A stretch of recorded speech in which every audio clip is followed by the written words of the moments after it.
Aray ko. Nangangati ako. Labanta ako. Nangangati yung pit ko. Yung pit talaga. Hindi naman sa pit. Hindi naman sa may gilid na. Nandito kami ngayon sa Sakura Machi. Kasama ko si Bossy at saka si Kuya. Yan, nandito kami sa 7th floor. Saan tayo bababa, anak? Doon? Meron kasi inatenant na kasal dito yung asawa ko. First time ko lalabas na hindi nagmamas. Actually, matagal na nila dito na hindi na pwede nang hindi magmas. Pero first time kong maglalabas ng hindi nakamas. Ayan, pulang-pula ang labi natin. Hindi daw kami, hindi namin alam kasi kami pupunta. Nakakatawa. Puro parking yung aming pupuntahan.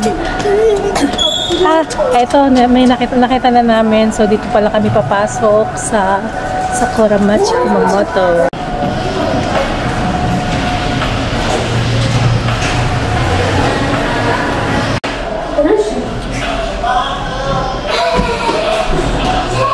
Hanap muna kami ng makakainan dito. Kasi nagugutom na kami, hindi pa kami kumakain.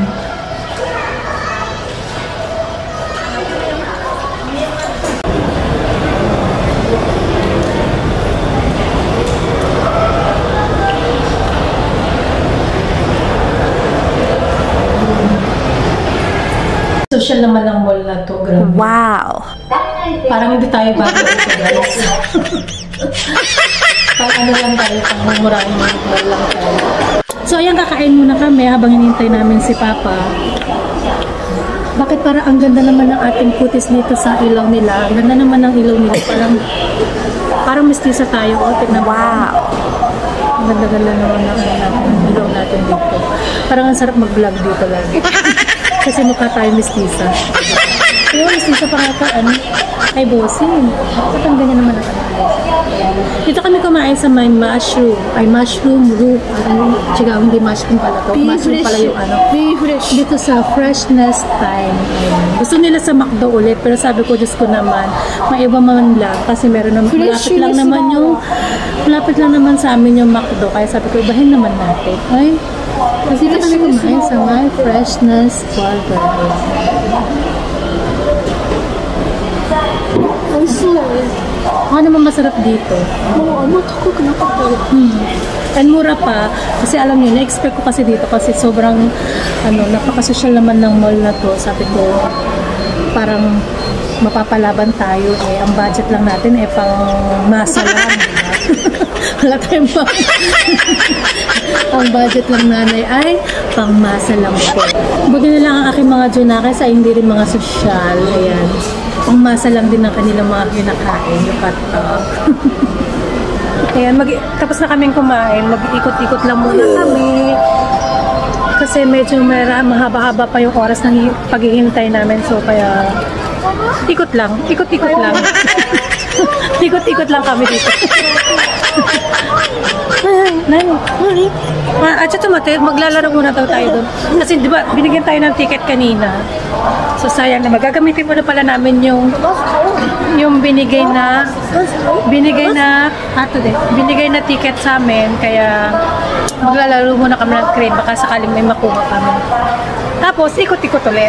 Ikot-ikot lang. Ikot-ikot lang kami dito sa mall.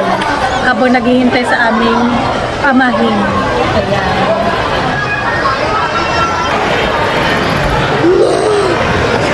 Ayan guys, nandito kami ngayon sa labas ng Sakura Machi. Ayan, magagabi na. Wala pa rin yung asawa ko, no? So, ayan, nandito na lang kami nagpahinga. Kasi napagod na kami sa kakaikot-ikot ba?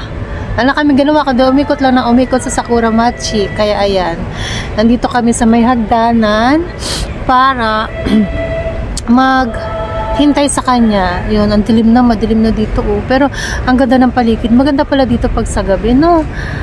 Grabe. Ang ganda ng mga ilaw-ilaw, parang para magi-Christmas na yung panahon.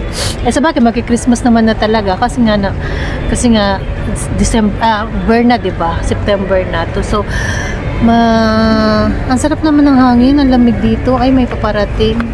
Para nahiya naman ako. Ay, saglit lang.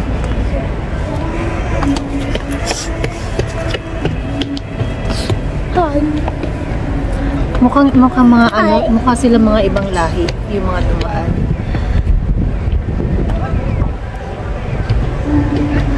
Ayan, sarap talaga ng hangin. Ay, ayun na yata yung asawa ko. Sila ba yun? Chigaw. Chigaw tayo. Uy, Yuta, chigaw. Yuta, chigaw siya. Yuta, chigaw. Akala niya yung tatay niya na. May mga bit-bit na kasi mga ano. Ayun. Siguro mga kasama ni papa mo yan, no? Oo. Ayan, kasi umattend siya ng kasal. Alam niyo kasi dito, guys, pag niyaya kang mag-ano, siguro natataka kayo bakit hindi kami kasama, no? Kasi dito, guys, hindi uso dito pag inibitahan kayo magpunta ng kasal. Ay, tumatawag yung asawa ko, saglit lang. Ayun, ayun na, malapit na yung asawa ko, nakita ko na siya. Nasilip ko na yung kanyang pangangatawan. So, ayun. Ay, nako. Ayun. Malapit na siya. Pati naman. Pero parang sarap ng hangin dito. Parang ayoko pang umuwi. Anong oras na ba? So, hintayin natin siya pumunta rito. Hindi pa hindi siya nagpupunta rito. Ayan na. Para tayo papunta na siya dito. Aray ko. Nangangati ako. Labanta ako. Nangangati yung pit ko. Charot. Yung pit talaga. Hindi naman sa pit. Din lang sa may gilid ng ano. Dito sa may bewang. Man lang. No?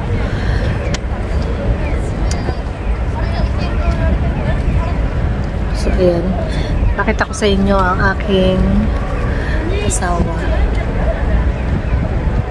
Ang aking guwapong asawa. Charot.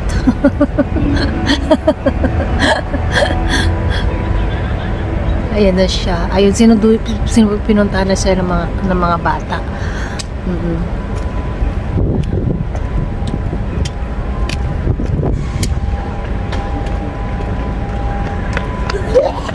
Ayan na siya. May dala siyang bag. Malamang yun yung gift. Dito kasi, guys, yung mga kasal dito, baligtad. Sila nagbibigay na regalo. Pero sa kapalit naman nun, cash kasi yung mga binibigay ng mga bisita dito, hindi regalo. Tapos sila ang magbibigay ng regalo sa iyo. Pero ang mahal naman, guys. Grabe umattend na kasal dito. Kaya hindi pwede sumama ang buong pamilya, dapat isang tao lang. No? Pakita ko muna asawa. Ayan, ayan siya. Papa? Papa, can you just stop? Can you just stop? Oo, grabe dito yung yung kasal dito, ikaw magbigay ka ng pera. Kaya pag pumunta ka sa mga kasal dito, yung mga bawat upuan, meron na silang kanya-kanyang, may pangalan na yung upuan doon. Kaya hindi ka pwede sumali kasi pag hindi ka naman invited tapos pumunta ka doon, wala kang upuan. Ganon dito. Kaya tsaka mamahalin kasi mamatid ng kasal dito. Pinakamababang binibigay nila is 3 lapad. Depende yung kasi sa restaurant na pupuntahan mo. Kaya kung mas class yung kasal na pupuntahan mo, mas mahal ang babayaran mo. Ganon dito, guys. Kaya sa isang pamilya, halos isang tao lang talaga ang pumupunta. Kasi kung ilang kayo, kung marami kayong pupunta, magkano yung babayaran nyo, di ba? May bayad kasi dito pag umattend ka ng kasal. Ayan. Sige,